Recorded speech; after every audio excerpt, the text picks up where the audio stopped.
So hello hello hello, कैसे आप लोग। मैंने अभी अभी 2 ग्लास कॉफ़ी चढ़ाया है, जिसके कारण मुझे बहुत ही ज़्यादा रिलैक्स फील हो रहा है। तो चलिए, आज हम जितने भी हमारी किताब के अंदर डेरिवेशन है सबको ख़त्म करने वाले हैं। Important derivation. तो चलिए, बिना टाइम वेस्ट किए शुरू करते हैं अपना डेरिवेशन। तो पहला इक्वेशन है v equals to u plus a t. इसको डिराइव करने से पहले हमको जानना होगा कि किस तरीके से इसको हम कर सकते हैं। पहले देखिए, एक्सक्लेरेशन क्या होता है। एक्सक्लेरेशन आपने छोटे क्लास में और क्लास 9th के यूनिट में भी पढ़ा होगा कि rate of change of velocity. Rate अगर कहीं वर्ड लिखा है तो ऑटोमेटिकली बाय डिफ़ॉल्ट वो चीज़ टाइम से डिवाइड हो रहा है। तो हम क्या एक्सक्लेरेशन को ये भी कह सकते हैं, change in velocity upon time. अगर वेलोसिटी चेंज हो रहा है मतलब कुछ इनिशियल होगा कुछ फाइनल होगा, तभी तो चेंज हो रहा है। 1 से 3 हो गया, 4 से 5 हो गया, ऐसा कुछ चेंज इनिशियल फाइनल होगा तभी तो चेंज हो रहा है। ठीक है, तो एक्सक्लेरेशन को हम लिख सकते हैं A equals to V minus you by T. V क्या है, वी भैया क्या है, फाइनल वेलोसिटी। यू है इनिशियल वेलोसिटी। ये टाइम हो गया। अब इसके मदद से हम डिराइव करेंगे इस इक्वेशन को। कैसे करेंगे देखिए, ये लिख दिया। अब कुछ चीज़ें आपके डाउट क्लियर करना चाहूँगा। हम आपको छोटे क्लास से पढ़ाया जा रहा है जो कि गलत है। मतलब कि बस मैं एज एन फैक्ट लेकर आ रहा हूँ इस चीज़ को। ठीक है, वो चीज़ ऐसा चीज़ है जो कि आपको चौंका देगा। अगर मान लीजिए कहीं लिखा है 2x इक्वल्स टू 4, किसी भी मैथ की किताब के अंदर नहीं लिखा हुआ है कि ये जो 2 है वो इधर चला जाएगा, काटेगा, आंसर आ जाएगा। आंसर सही है, तरीका गलत है। आंसर सही है, तरीका गलत है। किसी भी मैथमेटिक्स की किताब में ऐसा नहीं लिखा है कि इधर से इधर कर सकते हैं। ऐसा होता ही नहीं है। बस एक स्टेप टीचर उड़ा देता है। वो क्या है देखिए, ये इक्वेशन है। हम क्या करेंगे, सही तरीका मैं बता रहा हूँ। Dividing both side by 2। 2 से दोनों साइड डिवाइड कर देंगे तो आ जाएगा 2x upon 2 equals to 4 upon 2। 2 से 2 कट गया और ये आ गया 2, तो x आ गया 2। आंसर सही है, तरीका भी सही है, मेथड भी सही है, मेथडोलॉजी भी सही है। तो बस मैं आपको बताना चाहता था ताकि आपको फ्यूचर में कुछ दिक्कत ना हो, क्योंकि 12th में इससे दिक्कत आती है। हमको भी कहीं से पता चला है तो सोचा बता दूं। चलो डिराइव करते हैं। तो दोनों तरफ, दोनों साइड में आप टाइम से मल्टीप्लाई करेंगे, या तो आप वही पुराना वाला मेथड करेंगे तो तब भी वही चीज़ होगा। टाइम इधर जाएगा, ये हो जाएगा 80 v माइनस यू। v को इधर रखिए, ये जो u है वो इधर आ जाएगा। यहाँ माइनस था, यहाँ प्लस करेगा तो u प्लस 80, यानी v equals to u plus 80। यही चीज़ हमको डिराइव करना था। तो पहला चीज़ हमने डिराइव कर दिया, चलो भैया टिक। अगला क्या है, अगला चीज़ जो है वो है s equals to u t plus half a t square. इस चीज़ को आपको डिराइव करना है। इस चीज़ को आपको डिराइव करना है। तो कैसे डिराइव करोगे, ठीक है। डिस्टेंस ट्रेवल्ड, डिस्टेंस ट्रेवल्ड को हम एस भी लिखते हैं, हमको पता है। ऐसे दोनों में से कुछ भी लिखिए आप। फिर आता है इक्वल्स टू, इसका एक फॉर्मूला है वो आपको याद करना होगा, average velocity into time. Average velocity into time होता है डिस्टेंस ट्रेवल्ड।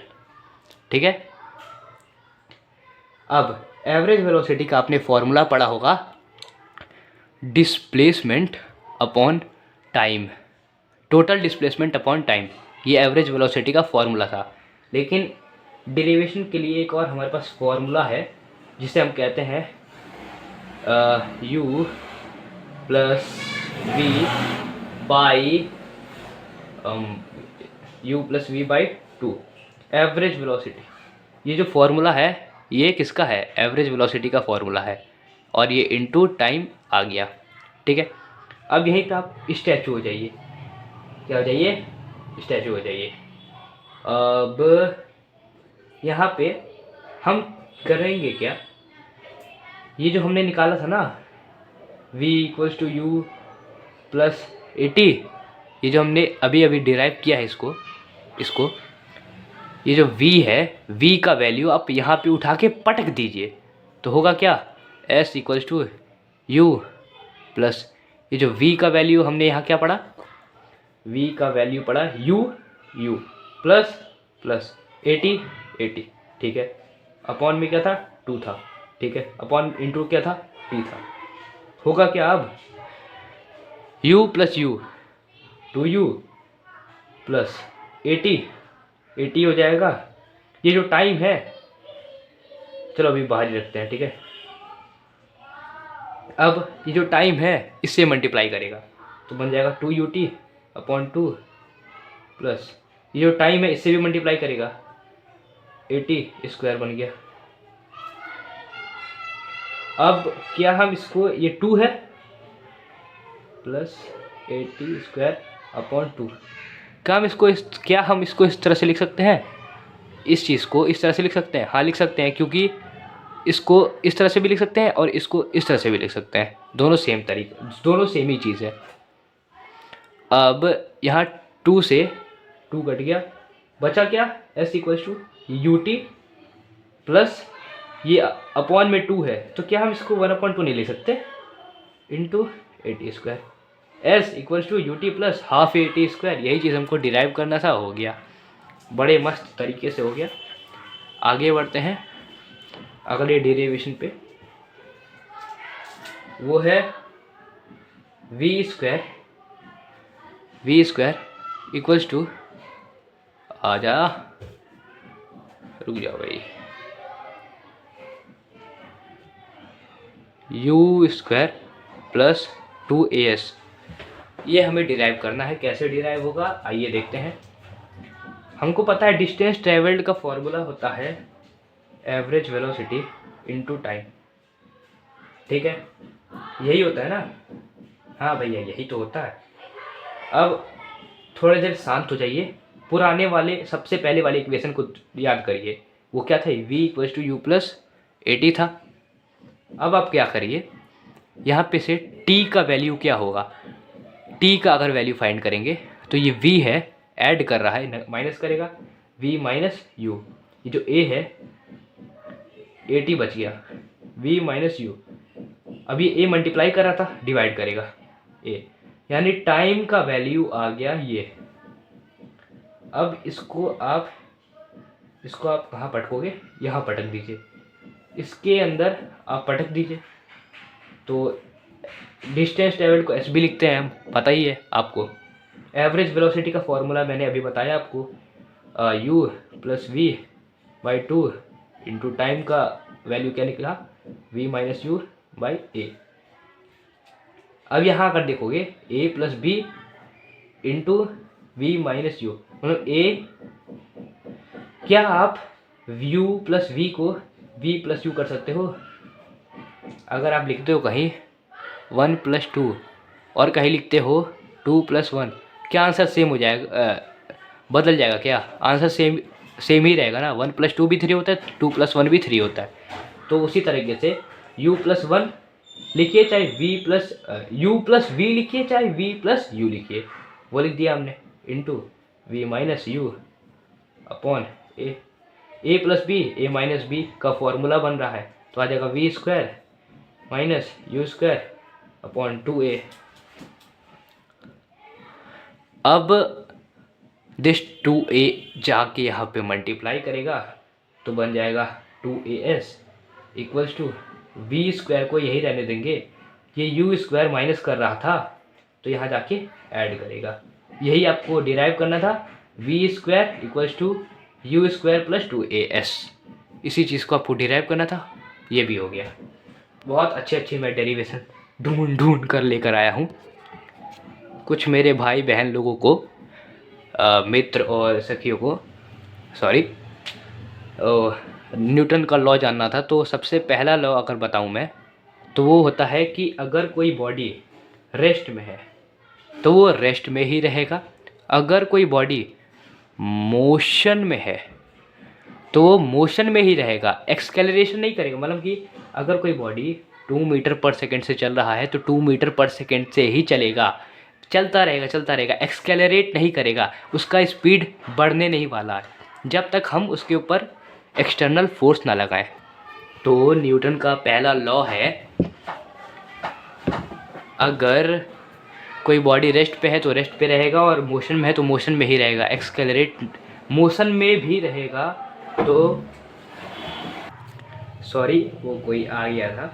तो न्यूटन का सबसे पहला लॉ है कि अगर कोई बॉडी रेस्ट पे है तो रेस्ट पे रहेगा, मोशन में है तो मोशन में ही रहेगा, मोशन में रहेगा लेकिन एक्सकेलरेट नहीं करेगा मतलब स्पीड नहीं बढ़ेगा, स्पीड नहीं बढ़ेगा, स्पीड में चेंजेस नहीं आएगा, ठीक है। और सेम डायरेक्शन के अंदर वो चलता रहेगा चलता रहेगा चलता रहेगा जब तक हम फोर्स ना लगाएं, ठीक है। सेकेंड लॉ है, कुछ लोग सेकेंड लॉ को कहते हैं force equals to m a, ये गलत है, ये गलत है। तो ये जो m है ये क्या है, मास है, ए क्या है, एक्सकेलरेशन है। तो ये तभी वैलिड है जब मास कांस्टेंट रहे। अगर कोई बॉडी ऐसा है कि बॉडी मूव कर रहा है, बॉडी मूव कर रहा है और इसका थोड़ा थोड़ा पार्ट गिरता जा रहा है, टूटता जा रहा है थोड़ा थोड़ा पार्ट, तो मास इसका कम हो रहा है कम हो रहा है कम हो रहा है कम हो रहा है, तो उस जगह पे ये वैलिड नहीं है। तो सेकंड लॉ ये है कि rate of change of momentum is directly proportional to, मैं यहाँ पे लिख देता हूँ, force is directly proportional to rate of change of momentum. Momentum को p से रिप्रेजेंट करते हैं, rate of change of momentum, अगर रेट बोला मतलब टाइम से भी डिवाइड कर रहे हैं। Force is directly proportional to rate of change of momentum, ये है सेकेंड लॉ। अब देखिए क्या rate of change of momentum को, मोमेंटम क्या होता है, मोमेंटम इक्वल्स टू mv, अगर कोई चेंज हो रहा है मतलब कि एक पहला मोमेंटम होगा एक आखिरी मोमेंटम होगा, चेंज होता है तो हम क्या करते हैं, आखिरी वाले में से पहला वाला माइनस कर देते हैं। मास तो सेम ही है, तो ये आखिरी वाला माइनस मास सेम है, और ये सबसे पहला वाला final minus initial upon t, ये डायरेक्टली प्रोपोर्शनल, m कॉमन कर लेंगे, v minus you by t, और यहाँ मैं लिखता हूँ force is directly proportional to m v minus you by t, क्या होता है, एक्सेलरेशन ही तो होता है, तो हम एक्सेलरेशन लिख सकते हैं। अब आपका यहाँ पे दिमाग घूमने वाला है, क्योंकि मैं यहाँ पे अगर आपको ये जो प्रोपोर्शनैलिटी का साइन है, सिंबल है, इसको अगर हटाना है तो आप इक्वल टू लगाएंगे और इसको रिप्लेस करेंगे आप किससे, एक कांस्टेंट लगा के। तो जो हमारे न्यूटन चचा थे, न्यूटन चचा, उन्होंने के लगाया, के ऐसा कांस्टेंट, ठीक है। और थोड़ा अपना गणित लगाने के बाद उनको पता चला कि जो के का वैल्यू है ना वो 1 है, अगर 1 है तो हो गया force equals to m a, यहाँ से आया force equals to m a, ये जो हो गया। अब आगे बढ़ते हैं, एक सवाल है जो कि कहता है न्यूटन का फर्स्ट लॉ बताओ सेकेंड लॉ की मदद से। तो अभी हमने पढ़ा force equals to m a, अगर इफ फोर्स 0 है तो एक्सेलरेशन भी 0 होगा। मान लीजिए ये बॉडी है, ठीक है, ये मूव कर रहा है 2 मीटर पर सेकेंड से, अगर हम इसके ऊपर ऐसे इधर से धक्का देंगे तब इसका स्पीड बढ़ेगा मतलब एक्सेलरेशन होगा, मतलब कि अगर हम फोर्स देंगे तभी एक्सेलरेशन होगा, यहाँ फोर्स है ये नहीं, एक्सेलरेशन भी नहीं होगा, मतलब ये उसी स्पीड से चलता जाएगा। यानी हो गया, देखो फोर्स नहीं, अगर फोर्स 0 है तो एक्सेलरेशन भी 0 हो गया। यही तो बताता है न्यूटन का पहला लॉ कि अगर किसी बॉडी पे फोर्स नहीं लग रहा है तो वो मूव करता रहेगा। तो इसी तरीके से आप कर सकते हो, समझ में आ गया, ठीक है। अच्छा ठीक है, अब एक है हमारे पास, मान लीजिए ये बॉडी है, ये एक और बॉडी है, ठीक है। ये इन दोनों के बीच का सेपरेशन है r। इन दोनों, हमको पता है दो मास एक दूसरे को अट्रैक्ट करते हैं बाई अ फोर्स, ठीक है। मान लो ये बॉडी A है, ये बॉडी B है, ठीक है। अब ये R हो गया, हाँ, इसका मास m1, इसका मास m2 हो गया। दो स्टेटमेंट है यूनिवर्सल ऑफ ग्रेविटेशन के अंदर। वो स्टेटमेंट कहता है कि फोर्स जो होता है ना दो बॉडी के बीच में, वो डायरेक्टली प्रोपोर्शनल होता है m1 m2 के। और एक और स्टेटमेंट है कि अगर कोई फोर्स होता है वो इन्वर्सली प्रोपोर्शनल होता है square root of their separation. ये दो स्टेटमेंट आपको याद रखना होगा। इसके कारण आप कह सकते हो force is directly proportional to m1 m2 upon r square. अब यहाँ हमने पढ़ा कि इसको हटाने के लिए आपको ग्रेविटेशनल कांस्टेंट लगाना पड़ेगा, कुछ भी कांस्टेंट लगाओ। तो साइंटिस्ट जो हमारे न्यूटन चचा थे, उन्होंने जी लगाया, जी को लगाया, और उन्होंने बताया यहाँ पे जी कांस्टेंट है, मतलब जी चेंज नहीं होगा। और जी का वैल्यू, जैसे वहाँ पे के का वैल्यू 1 आया था, जैसे अभी हमने कुछ देर पहले पढ़ा कि के का वैल्यू दिया था न्यूटन ने 1, उसी तरीके से जी का भी वैल्यू दिया कुछ इतना, आप यहाँ देख सकते हो। अब जल्दी से इस वीडियो को ख़त्म करते हैं। जैसे यहाँ पे आप देख सकते हो हमारे पास था v = u + at, तो यहाँ पे a की जगह पे g लगा दिया गया है, सेम चीज़ है, हर चीज़ सेम है। और s के जगह पे h लगा दिया गया है, सब चीज़ सेम है। और आप कहोगे ये v ut u² यहाँ पे तो गायब है। गायब इसलिए है, अगर u 0 होगा तो ये पूरा, मतलब ये जो इतना पार्ट है ये 0 हो जाएगा, तो लिखने का कोई फ़ायदा नहीं है। तो इसी तरह से यहाँ पे लिखा हुआ है, बाकी सब चीज़ सेम है। यहाँ माइनस इसलिए है क्योंकि रिटार्डेशन हो रहा है। रिटार्डेशन मतलब कि स्पीड घट रहा है, ठीक है। आगे बढ़ते हैं, इस वीडियो को जल्दी से ख़त्म करते हैं भैया, हमारा स्टोरेज ख़त्म हो रहा है, हम क्या करें। बाप रे बाप, ठीक है। Pressure equals to force upon area. Force को हम लिख सकते हैं W, नहीं, फोर्स को लिख सकते हैं mg, आपने पढ़ा होगा। वेट लिख सकते हो, वेट का फॉर्मूला होता है mg, तो फोर्स को आपने लिख दिया mg अपॉन एरिया। आपको पता होगा density equals to mass by volume, तो मास का फॉर्मूला हो गया डेंसिटी इंटू वॉल्यूम। मास को हम लिख सकते हैं डेंसिटी इंटू वॉल्यूम। डेंसिटी होता है रो, वॉल्यूम g अपॉन एरिया। उसके बाद डेंसिटी लिख दिया। वॉल्यूम का फॉर्मूला होता है, वॉल्यूम का फॉर्मूला होता है LBH। LB क्या होता है, एरिया इंटू एच, यानी वॉल्यूम को हम लिख सकते हैं एरिया इंटू एच, AH, और बचा क्या, G। ये A से A कट गया, रो HG, यही होता है प्रेशर का फॉर्मूला। अब आते हैं डेंसिटी के फॉर्मूलाई में। तो डेंसिटी का फॉर्मूला देखिए, मान लीजिए ये सिलेंडर है, मान लीजिए अभी, तो यहाँ कुछ प्रेशर पड़ेगा। Pressure equals to force by area. Area तो सेम रहेगा, फोर्स यहाँ अलग रहेगा। उसी तरह से यहाँ पे भी प्रेशर पड़ेगा F2 बाई एरिया। अगर आप फोर्स का बात करें इस जगह पे, तो फोर्स क्या होगा, F1 विल बी P1A, और इस जगह पे फोर्स का बात करें तो F2 क्या होगा, P2A। समझ सकते हो आप, तो A इधर आ जाएगा तो आप समझ सकते हो, ठीक है। हाँ, तो बायनेंसी क्या होता है, P2 minus F2 minus F1। तो फोर्स का अभी हमने यहाँ पे देखा क्या वैल्यू है, P1A, P2 F2, अरे क्या बोल रहा हूँ मैं, रुको, ये F2 माइनस F1 है। F2 क्या है, P2A माइनस F1 क्या है, P1A। यहाँ से A को कॉमन ले लिया हमने, और P2 माइनस P1 आ गया, P2 माइनस P1। तो P2 क्या होगा, H rho G minus H rho G A। अब यहाँ से रो G और रो G को कॉमन ले लिया क्योंकि दोनों सेम हैं और हाइट अलग अलग है, तो हाइट इधर आ गया माइनस में। हाइट को माइनस करोगे तो कुछ हाइट आएगा और ये डेंसिटी और ये जी बचा रहेगा। एरिया का एरिया यहाँ लिख दिया। अभी हमने पढ़ा हाइट इनटू एरिया होता है v, तो बॉयंसी हो गया v रो जी। तो आखिरकार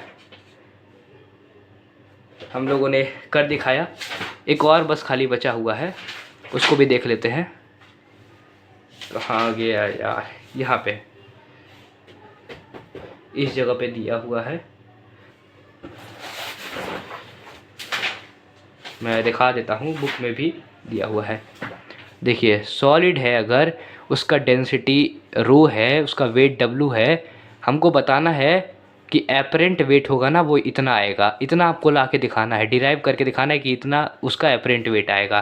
पूरी तरह से इमर्ज्ड है वो, पूरी तरह से जो भी चीज़ है यहाँ देख सकते हो आप, पूरी तरह से वो इमर्ज्ड है, डेंसिटी रो एल है। तो हम मान सकते हैं, आप ये पेज खोल सकते हो, पेज है 121, ठीक है।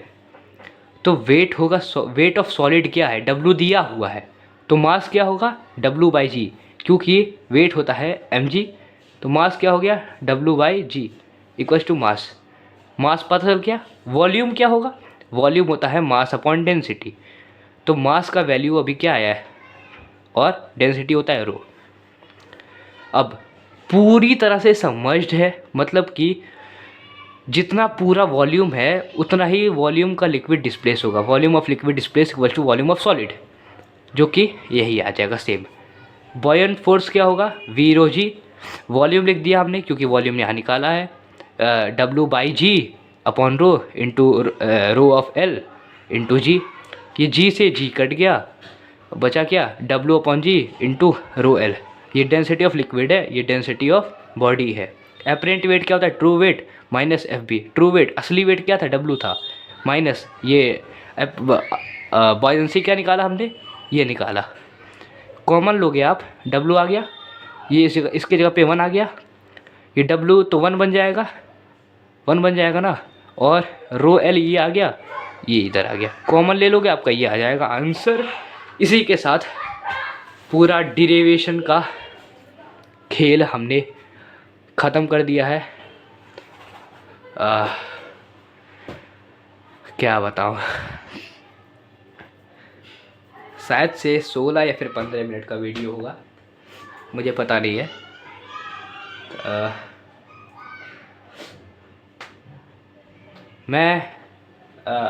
आप मुझे जज मत करना प्लीज़ कि मैं अच्छा पढ़ाता हूँ कि बेकार। वो हमारे पास फैसिलिटी नहीं है, वरना मैं इस तरह से भी आपको पढ़ा सकता हूँ कि आपको जो मैं पढ़ाऊँ आपको वो मरते दम तक पूरा याद रहे।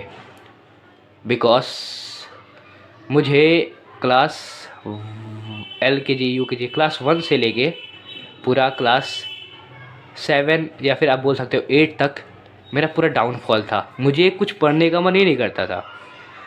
ये पूरे साल मैंने प्रशांत भैया और भी बहुत सारे, मतलब कि किस तरह से पढ़ा जाता है, किस तरह से मेमोरी को डेवलप किया जाता है, ये सारा वीडियो देखा, तब जाके मेरा थोड़ा सा लेवल अप हुआ है। और क्लास 9 में मैं ऐसा बन चुका हूँ कि फिजिक्स वही जो दीवाना बना दे। और लेट मी मेक यू दीवाना of physics okay, of physics. तो फिजिक्स वही जो दीवाना बना दे।